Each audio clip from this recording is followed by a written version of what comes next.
Hello students, केसरिया competition class में आपका एक बार फिर से स्वागत है। और इस रेलवे के सीरीज़ में जो हमारा थियोरिकल बैच चल रहा है, जिसमें हम वैसे चैप्टर को केयर करने की कोशिश कर रहे हैं कि जो लगातार जिससे क्वेश्चन 100% पूछता है, एक दो सवाल निश्चित ही रहता है। और चूंकि रेलवे ग्रुप डी में साइंस के सवाल भी 45 सवाल रहेंगे, 45 सवाल रहेंगे, जिसमें से वैसे चैप्टर को हम लोग केयर कर रहे हैं जो लगातार क्वेश्चन जिससे पूछता है। और ऑनलाइन सेट भी प्रैक्टिस करते होंगे तो इन सभी से क्वेश्चन पूछता है। तो थोड़ा सा ऐसे चैप्टर को पढ़ने का प्रयास जरूर करेंगे और खुद रिवीजन भी करने का प्रयास करेंगे। मेरा बताने का यही मतलब सिर्फ है कि आपको उस याद को ताज़ा करना जो लगातार क्वेश्चन में पूछता है, चैप्टर को ताज़ा करना जो लगातार क्वेश्चन में आपको एग्जाम में 100% पूछेगा। चलिए, आज का क्लास में हम लोग स्टार्ट करते हैं एक नया चैप्टर जिससे भी सवाल पूछता है। 1 से 2 सवाल निश्चित तौर पर रहता है। तो आज का हमारा चैप्टर है प्लांट हार्मोन। प्लांट के बारे में सारा चीज पढ़ लिए, जिसमें से प्लांट हार्मोन के बारे में चर्चा करना है। क्लियर? पौधा यानी पादप का हार्मोन। तो सबसे पहले देखेंगे कि पादप हार्मोन होता क्या है। हार्मोन क्या होता है? तो हार्मोन होता है एक जटिल कार्बनिक यौगिक के समूह को हार्मोन कहा जाता है। जैसे यौगिक है तो कार्बनिक समूहों का कार्बनों का एक समूह होगा, रासायनिक रूप से यह संग्रह होता है जो यौगिक के रूप में पाया जाता है। क्लियर? और यह हार्मोन जो होता है वह प्रेरित करने के लिए शरीर के कामों को, कार्यों को प्रेरित करने के लिए हार्मोन की आवश्यकता पड़ती है। हार्मोन शरीर पर नेगेटिव इफेक्ट भी देता है और पॉजिटिव इफेक्ट भी देता है।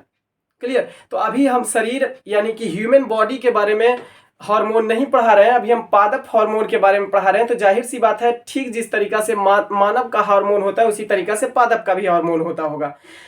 कहने का मतलब यह है कि जब हार्मोन नेगेटिव मानव में होगा तो पादप में भी नेगेटिव और पॉजिटिव दोनों होगा। यानी कि पादप की क्रिया विधि को संपन्न करने के लिए एक रासायनिक रूप से कार्बन की आवश्यकता पड़ती है, कार्बन के यौगिक की आवश्यकता पड़ती है, उसे ही हम लोग कहते हैं हार्मोन्स। और यह रासायनिक रूप से हमारे शरीर में पाया जाता है जो द्रव्य अवस्था में होता है। क्लियर? अब देखेंगे कि हार्मोन जो पौधे में होता है वह 2 प्रकार का होता है। एक तो वृद्धि हार्मोन, ग्रोथ हार्मोन, और दूसरा होता है वृद्धि रोकने वाला हार्मोन। एक वृद्धि करने वाला हार्मोन है, एक वृद्धि रोकने वाला हार्मोन। जैसे कि हमने पहले ही कहा कि नेगेटिव और पॉजिटिव दोनों इफेक्ट डालने वाला हार्मोन होता है। तो क्रिया को, शारीरिक क्रिया को कंट्रोल करने वाला भी होता है और क्रिया को वृद्धि कर देने वाला भी हार्मोन पाया जाता है। तो ठीक इसमें भी होता है, एक वृद्धि करने वाला और एक कंट्रोल करने वाला हार्मोन भी होता है। तो सबसे पहले देख लेते हैं कि पादप हार्मोन में जो वृद्धि करने वाला हार्मोन होता है उसकी चर्चा कर लेते हैं। Plant hormone. प्लांट हार्मोन जो होता है वो एक तो वृद्धि करने वाला, एक नहीं वृद्धि यानी वृद्धि को कंट्रोल करने वाला होता है। तो सबसे पहले वृद्धि करने वाला देख लेते हैं, वृद्धि हार्मोन। ठीक है, यानी कि ग्रोथ हार्मोन। ग्रोथ हार्मोन की चर्चा कर लेते हैं। तो सबसे पहला जो इसमें आता है यह ग्रोथ हार्मोन लगभग 5 प्रकार का होता है। यह 5 तरह का ग्रोथ हार्मोन होता है, जिसमें सबसे पहला हम लोग जानते हैं जिब्रेलिन्स। जिब्रेलिन्स अंग्रेजी में जिब्रेलिन्स ही लिखाता है।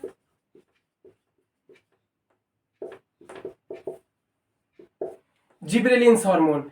अब यह जिब्रेलिन्स हार्मोन होता क्या है, यह क्या काम पादप में करता है? तो जिब्रेलिन्स हार्मोन की खोज जापानी वैज्ञानिक कुरोयुकावा नामक विद्वान के द्वारा किया गया था। जापानी वैज्ञानिक युकावा के द्वारा ही इसकी खोज किया गया था।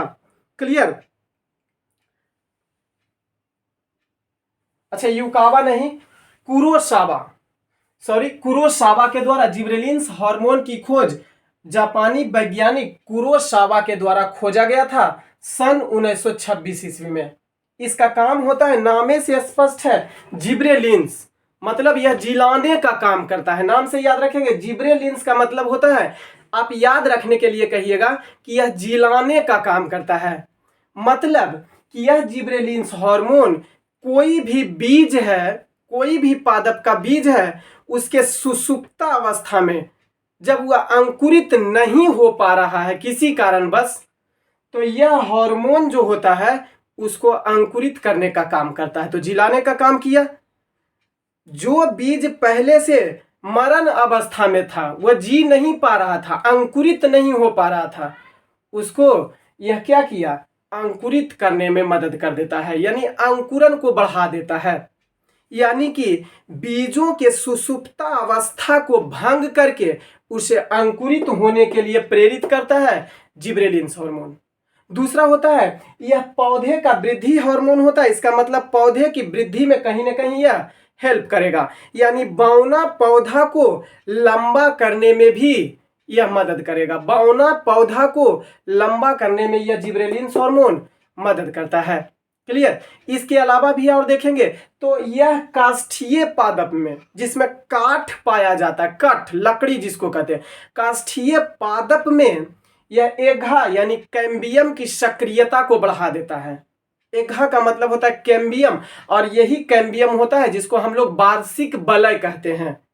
वार्षिक वलयों की सक्रियता को बढ़ाता है, जिसके कारण से हमें स्पष्ट होता है कि इसी वार्षिक वलय को गिनकर हम पौधे की आयु का निर्धारण करता है। तो उसकी सक्रियता को बढ़ाने का काम यही जिब्रेलिन्स हार्मोन के द्वारा किया जाता है।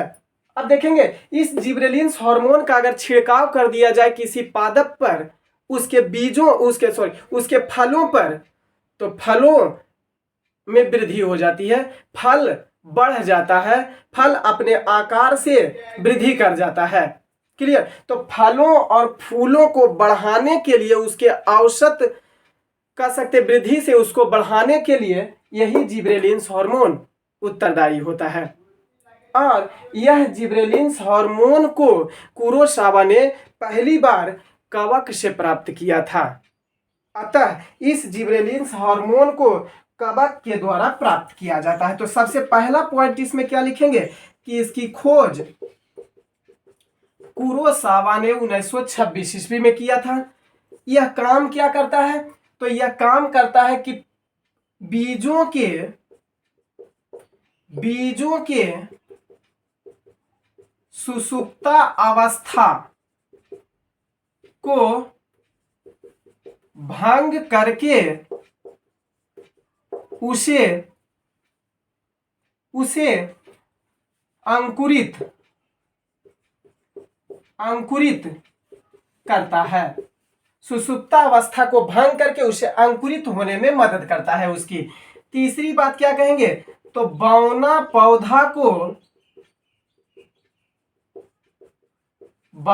पौधा को लंबा करने का काम करता है। चौथी बात क्या कहेंगे कि फलों को उसके औसत वृद्धि की तुलना में ज्यादा वृद्धि कर देता है, यानी फलों को वृद्धि करता है। इसका छिड़काव कर देने से, अगर किसी पौधे पर इसका छिड़काव कर दिया जाए तो उसका फल जो होता है, उसका औसत आकार जो होता है, वह अपने आकार से और ज्यादा बढ़ जाता है, यानी कह सकते हैं आकार में वृद्धि हो जाता है, आकार में वृद्धि हो जाता है। अब पांचवा पॉइंट में क्या देखेंगे कि इसकी खोज कुरोसावा के द्वारा जो किया गया था, यह इन्होंने कवक से प्राप्त किया था। अतः कवक से यह प्राप्त होता है। क्लियर। इतनी सारी बातें यह जिब्रेलिन्स हार्मोन के लिए। दूसरा हार्मोन जो चलते हैं वह साइटोकाइनिन हार्मोन। साइटोकाइनिन हार्मोन दूसरा हार्मोन आता है। साइटोकाइनिन्स हार्मोन जिसे कहा जाता है, अंग्रेजी टर्म भी याद रखेंगे, साइटोकाइनिन्स। इसकी खोज, साइटोकाइनिन्स हार्मोन की खोज जो किया गया था, कलर चेंज कर देते हैं, साइटोकाइनिन हार्मोन्स की खोज जो किया गया था वो मिलर नामक विद्वान के द्वारा 1955 ईस्वी में किया गया था। लेकिन इसका नामकरण नामकरण लिथाम नामक विद्वान के द्वारा किया गया था। खोज मिलर ने किया, नामकरण लिथाम के द्वारा किया गया था। नामे से इसका स्पष्ट है कि काम क्या करेगा पादप में। साइटो का मतलब कोशिका, कोशिका से संबंधित टर्म है साइटो, जिसको साइटोप्लाज्म कहते हैं। तो इसमें साइटोप्लाज्म भी पाया जाएगा। अब देखेंगे यह साइटो से याद रखेंगे कोशिका। अब यह कोशिका को विभाजन करता है, यानी यह काम क्या करेगा, तो यह सेल डिवीजन करने का काम करेगा, कोशिका का विभाजन करेगा। हम लोग जानते हैं जब कोशिका विभाजन करता है, सेल डिवीजन होता है, तो वह वृद्धि करना शुरू हो जाता है। कोई भी अंग वृद्धि करना शुरू कर देता है। इसका मतलब है कि हम ये कह सकते हैं इसको कि सेल डिवीजन के होने के कारण इसमें ऑक्सिन्स उपस्थिति, ऑक्सिन्स हार्मोन जो होता है वृद्धि रोधक हार्मोन है, लेकिन इसी के साथ मिलकर काम करता है। ऑक्सिन्स हार्मोन की उपस्थिति में सेल डिवीजन का कार्य साइटोकाइनिन हार्मोन करता है, जिसके कारण से यह वृद्धि करने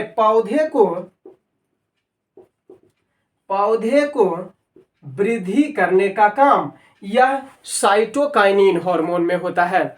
अब जैसे ही साइटोकाइनिन लिखेंगे तो एक टर्म और याद रखेंगे कि यह डीएनए, क्योंकि इसमें कोशिका का विभाजन हो रहा है, अतः इसमें डीएनए एवं प्रोटीन का निर्माण होगा। डीएनए एवं प्रोटीन का निर्माण जो होता है वह किस हार्मोन के कारण होता है, यही साइटोकाइनिन हार्मोन के कारण होता है। क्लियर। तो इतना शब्द को याद रखेंगे कि यह काम क्या करता है। तो मिलर ने इसकी खोज किया 1955 में, नामकरण लिथाम ने किया। सेल डिवीजन होता है इसमें किस हार्मोन की उपस्थिति में, ऑक्सिन्स हार्मोन की उपस्थिति में साइटोकाइनिन हार्मोन के द्वारा सेल डिवीजन की क्रिया करता है। आज जैसे ही सेल डिवीजन की क्रिया करेगा तो पौधे के वृद्धि को बढ़ा देगा, पौधे में वृद्धि कर देना, अंगों का वृद्धि हो जाएगा क्योंकि सेल डिवीजन हो रहा है।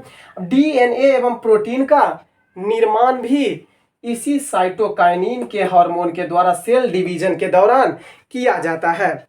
क्लियर।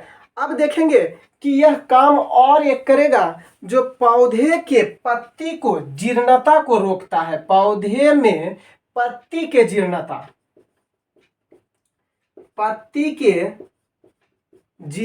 को रोकता है। जीर्णता का मतलब होता है विलगन। अब पौधे के पत्ती को उसके पौधे से गिरने से रोकने का काम साइटोकाइनिन हार्मोन्स का ही होता है। क्लियर। अब तीसरा जो देखेंगे वह देख लीजिए, तीसरा हार्मोन जो होता है हमारा वह होता है हमारा हार्मोन, जो तीसरा हार्मोन होता है उसको क्रम से ही याद रखेंगे। पहला है जिब्रेलिन, दूसरा साइटोकाइनिन, और तीसरा जो होता है वो फलों को पकाने वाला एथिलीन हार्मोन। अब एथिलीन हार्मोन की खोज जो किया था, एथिलीन हार्मोन की जो खोज किया वह किया था, सबसे पहले लिखेंगे एथिलीन हार्मोन की खोज बर्ग नामक विद्वान ने 1962 ईस्वी में किया था। एथिलीन हार्मोन की खोज बर्ग नामक विद्वान ने 1962 ईस्वी में किया था, तथा इसका काम क्या होता है, तो फलों को प्राकृतिक रूप से पकने में, पौधे में ही फलों को प्राकृतिक रूप से पकने में मदद करता है। इसमें लिखेंगे फलों को पकने के लिए, यहाँ इसका फॉर्मूला भी लिख लेंगे C2H4। फलों को पकने में हेल्प करता है वह एथिलीन हार्मोन होता है। प्राकृतिक रूप से जो फल स्वयं अपने पकता है, अपने से पक जाता है पेड़ में, वह एथिलीन हार्मोन के द्वारा ही होता है। लेकिन आपसे क्वेश्चन पूछेगा फलों को पकाने के लिए, पकने और पकाने में अंतर है। पकने का मतलब है नेचुरली तरीका से वह पक रहा है अपने पेड़ में ही, लेकिन पकाने के लिए वह एसिटिलीन नामक हार्मोन का प्रयोग किया जाता है, जो हम लोग कृत्रिम रूप से फलों को पकाते हैं। प्राकृतिक रूप से फलों को पकना है पेड़े में, एथिलीन C2H4 का इस्तेमाल वहां किया जाता है। और यह पादप हार्मोन एकमात्र ऐसा हार्मोन होता है सभी पादप हार्मोन में जो गैसियस अवस्था में पाया जाने वाला हार्मोन होता है। तो इसमें हम लिख सकते हैं तीसरा टर्म में कि गैसीय अवस्था में पाया जाने वाला एकमात्र हार्मोन होता है। किसी में और कुछ नहीं लिखे, सभी द्रव्य अवस्था में, लिक्विड अवस्था में पाया जाता है, लेकिन यह गैसियस अवस्था में पाया जाने वाला हार्मोन होता है।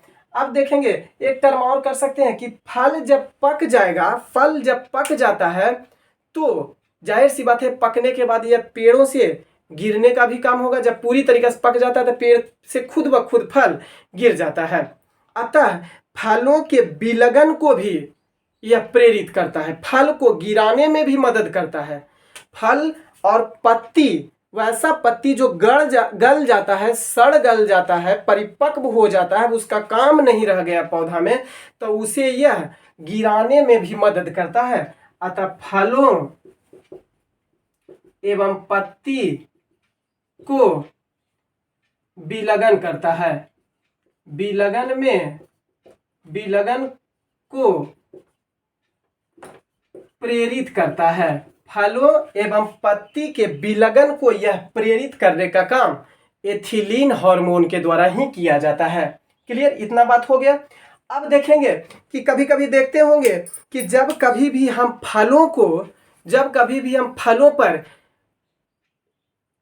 फलों को तोड़ के लाते हैं और वह कच्चा होता है, तो फलों खास करके आम को तोड़ के लाते हैं, तो वह जब कच्चा होता है तो उसके कुछ रस जो डंठल पर लगा हुआ होता है उसको हम लोग जानबूझ के गिराते हैं, उसको चाप के गिराते हैं। क्यों गिराते हैं?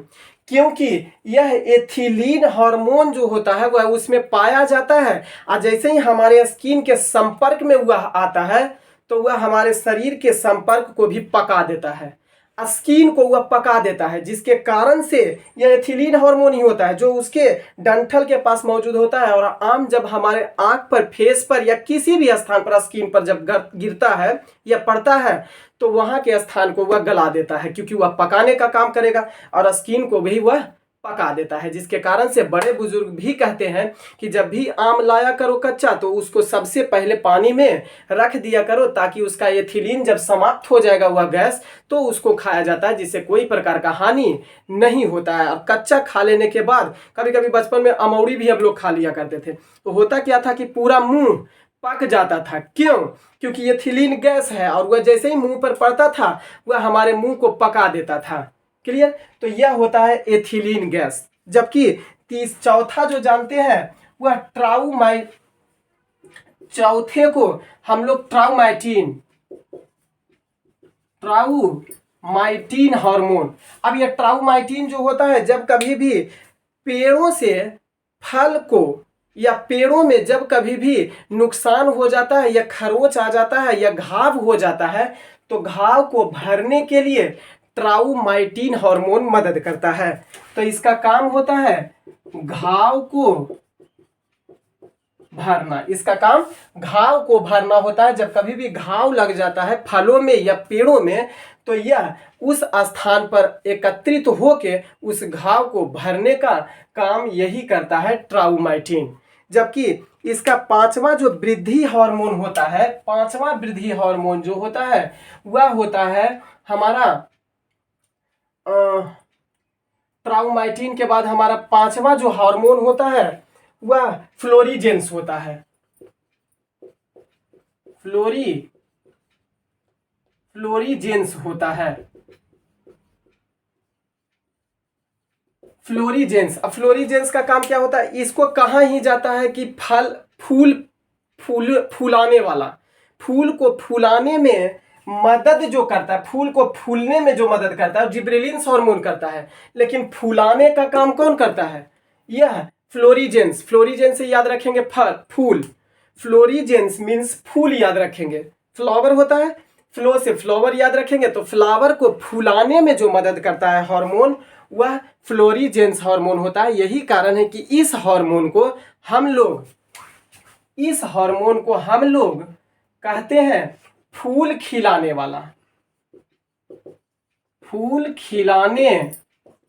वाला हार्मोन। फ्लोरीजेंस का याद रखेंगे फ्लावर, और फ्लावर को खिलाने में कौन है? वह फ्लोरीजेंस हार्मोन। लेकिन यह फूल जो खिलता है वह फ्लोरीजेंस हार्मोन के द्वारा खिलता है, लेकिन इस फ्लोरीजेंस हार्मोन को हेल्प कौन करता है? जिब्रेलिन्स हार्मोन, जो फूल को खिलने में मदद करता है। तो क्वेश्चन दो तरीका से पूछेगा, फूल खिलता है किस हार्मोन के कारण? फ्लोरिजेंस हार्मोन के कारण। फूल को खिलाने में मदद करने वाला हार्मोन कौन सा होता है? सबसे पहला ऑप्शन यही देगा, तो खिलाने में हेल्प करेगा जिब्रेलिन्स हार्मोन। क्लियर, इतनी बात को ध्यान रखना है। अब चलिए, ये तो वृद्धि हार्मोन था। अब ये हम देखेंगे कि वैसा पादप हार्मोन जो वृद्धि को कंट्रोल करता है, नियंत्रित करता है। तो सबसे पहला हार्मोन देखेंगे वृद्धि नियंत्रक हार्मोन में। सबसे पहला वृद्धि नियंत्रक हार्मोन में देखेंगे, सबसे पहला हार्मोन जो आता है abscisic acid hormone. Abscisic acid hormone. Abscisic acid hormone जो होता है वह जिब्रेलिन्स हार्मोन का ठीक उल्टा होता है। जिब्रेलिन्स हार्मोन का ठीक उल्टा होता है। जैसे जिब्रेलिन्स हार्मोन बीजों के सुसुप्तावस्था को बनाए हुए था, बनाने को तोड़ रहा था, भंग करके उसको अंकुरित कर रहा था। लेकिन यह एब्सिसिक एसिड हार्मोन जो होता है वह बीजों के सुसुप्तावस्था को बनाए हुए रखता है। बीजों के सुसुप्ता अवस्था को यह हार्मोन जो होता है वह बनाए हुए रखने का काम करता है। इसका एक नाम और याद रखेंगे कि यह ए हार्मोन इसे कहा जाता है। और इसकी खोज 1961 ईस्वी में एडिकोट एवं कांस ने किया था। एडिकोट एवं कांस ने इसका खोज किया था। इस हार्मोन की खोज, एब्सिसिक हार्मोन की खोज एडिकोट और कांस नामक विद्वान के द्वारा किया गया था। हालांकि बाद में इसे बेरिंग नामक विद्वान के द्वारा भी इसको खोजा गया था। बेरिंग नामक विद्वान के द्वारा भी इसको बाद में खोजा गया था। तो कहेंगे एब्सिसिक एसिड की खोज किसने? एडिकोट एवं कांस ने 1961 ईस्वी में किया था। बाद में बेरिंग के द्वारा भी इसकी खोज किया गया था। और इसका काम यही होता है कि यह जिब्रेलिन्स हार्मोन का ठीक उल्टा होता है। क्वेश्चन आपसे यही पूछेगा कि जिब्रेलिन्स हार्मोन के विपरीत काम करता है कौन सा हार्मोन? तो एब्सिसिक एसिड हार्मोन या ABA हार्मोन जिसे कहा जाता है शॉर्टकट में, ABA हार्मोन। इस टर्म को भी याद रखेंगे।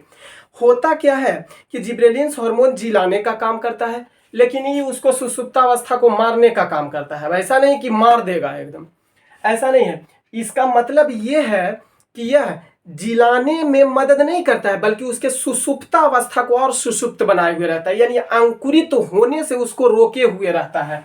तो यहां हम कह सकते हैं कि पहला टर्म ये हो गया कि यह बीजों के सुसुप्ता अवस्था को बनाए रखता है, पहला टर्म। दूसरा बात कि इसके यह चूंकि वृद्धि रोधक हार्मोन होता है, जिसके कारण से यह पौधे के वृद्धि को रोक देता है,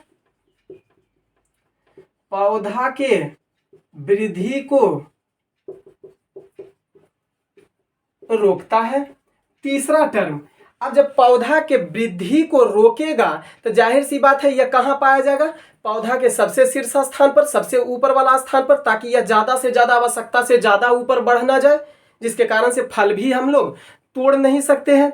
तो उसको एक निश्चित ऊंचाई पर जाके उसको कंट्रोल करता है, यानी कि पौधे के शीर्ष भाग पर कहां पाया जाएगा? पौधा के शीर्ष भाग पर यह पाया जाएगा। और इसका छिड़काव कर देने से, पादप में इसका छिड़काव करने से, एक तो लंबा पौधा जो होगा, अब तो लंबा जितना हो गया, अब लेकिन उसको कंट्रोल करने के लिए, उतना ही तक नियंत्रित करने के लिए उसको इसका छिड़काव कर दिया जाता है, एब्सिसिक एसिड का छिड़काव कर दिया जाता है। इसका छिड़काव कर देने के फलस्वरूप और होता क्या है कि यह विलगन को भी रोक देता है। क्या करता है? विलगन को रोक देता है, विलगन को रोकता है। पांचवा बात, विलगन को रोकना है मतलब कि ना तो फल को गिरने देता है, ना पत्ती को गिरने देता है, उसको रोक देता है। पांचवी बात जो होता है, इसके छिड़काव कर देने से पार्थेनोक्रैपी फ्रूट, अनिषेक फल जिसे पार्थेनोक्रैपी